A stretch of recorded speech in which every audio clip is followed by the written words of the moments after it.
ये सिर्फ एक शारीरिक जरूरत है।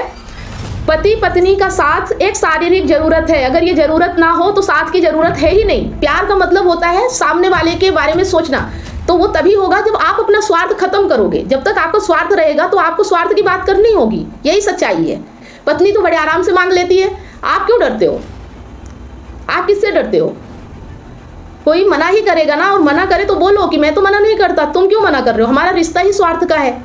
आप अगर उसकी बात सुनते हो तो उसे भी तो आपकी बात सुननी चाहिए ना। अगर नहीं सुन रही है तो डायरेक्ट बोलो कि मैं ऐसे रिश्ते में नहीं रहूंगा जहां मेरी बात सुनी नहीं जा रही है। आप अपने रिश्ते का निर्णय लेने के लिए अधिकारी हो कि नहीं हो? अपने आप के लिए निर्णय लो ना आप, कि आप जिस लिए इस रिश्ते में हो वो चीज अगर आपको इस रिश्ते से नहीं मिल रही तो आप इस रिश्ते में नहीं रहोगे। और जब भावनाओं की कोई कदर ही नहीं है, प्रेम जैसा कोई चीज ही नहीं है, समर्पण जैसी कोई बात ही नहीं है, तो फिर काम के लिए, जरूरत के लिए तो कितनी दुकानें खुली होती है। क्या आप सिर्फ एक ही दुकान पे सामान लेने जाते हो?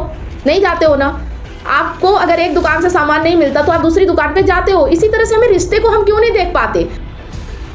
अभी हमारी चेतना का स्तर जो है ना वो अभी बहुत कम है, और जैसे जैसे हम यहाँ सीखते जाते हैं हमारी चेतना का स्तर बढ़ने लगता है, तो हमें ये चीजें समझ में आने लगती है। तो एक चीज ये देखो कि आपके भीतर अगर खुशी रहती है तो बाहर आपको खुशियां ही खुशियां दिखाई देती है। अगर आप दुखी रहते हो तो सब आपको दुखी दुख दिखाई देता है। मतलब आपके भीतर जो भावना रहती है, आपके भीतर जो विचार रहता है, वही आपको बाहर प्रक्षेपित होता है। इस चीज को कहते हैं आत्मज्ञान। ठीक है, आत्मज्ञान मतलब अपने मन को देखना, अपने भाव को देखना, अपने विचार को देखना, और फिर उसके बाद जो आप कर्म करते हो इस चीज को समझना। ठीक है, भीतर से हमारे भाव आते हैं, बाहर बाद में कर्म होता है। हम सोचते हैं बाहर कुछ होता है तो भीतर फर्क पड़ता है, नहीं, आपके भीतर जो होता है ना वही बाहर दिखता है। अगर आप दुखी हो तो आप जैसे ही निकलोगे दुखी दुखी मन से ना, तो आपको सब मतलब हंसते हुए कोई नहीं दिखाई, ऐसा लगेगा सब दुखी है। लेकिन अगर आप खुश हो तो आपको पूरी दुनिया खुश में दिखाई देती है। आप जैसे होगे आपको दुनिया वैसी दिखाई देती है।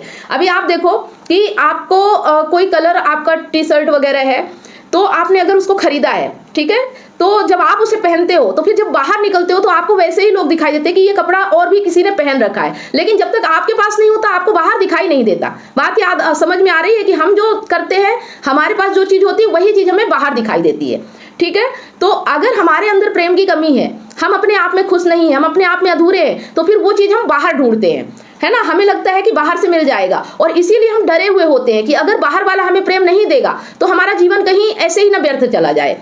तो इस चीज से हम डरे हुए रहते हैं। पर एक सच्चाई ये है कि बाहर किसी से प्रेम नहीं लिया जा सकता, जबरदस्ती किसी के साथ नहीं की जा सकती। जिसका जैसा जीवन होगा वो वैसा ही जिएगा। भले वो आपके साथ जुड़ रहा है तो किसी न किसी स्वार्थ के कारण, किसी न किसी लालच के कारण जुड़ रहा है, और वो चीज आपको समझना होगा कि बाहर प्रेम जैसी कोई चीज नहीं होती, भावना जैसी कोई चीज नहीं होती है, और सब एक दूसरे से किसी न किसी स्वार्थ के कारण जुड़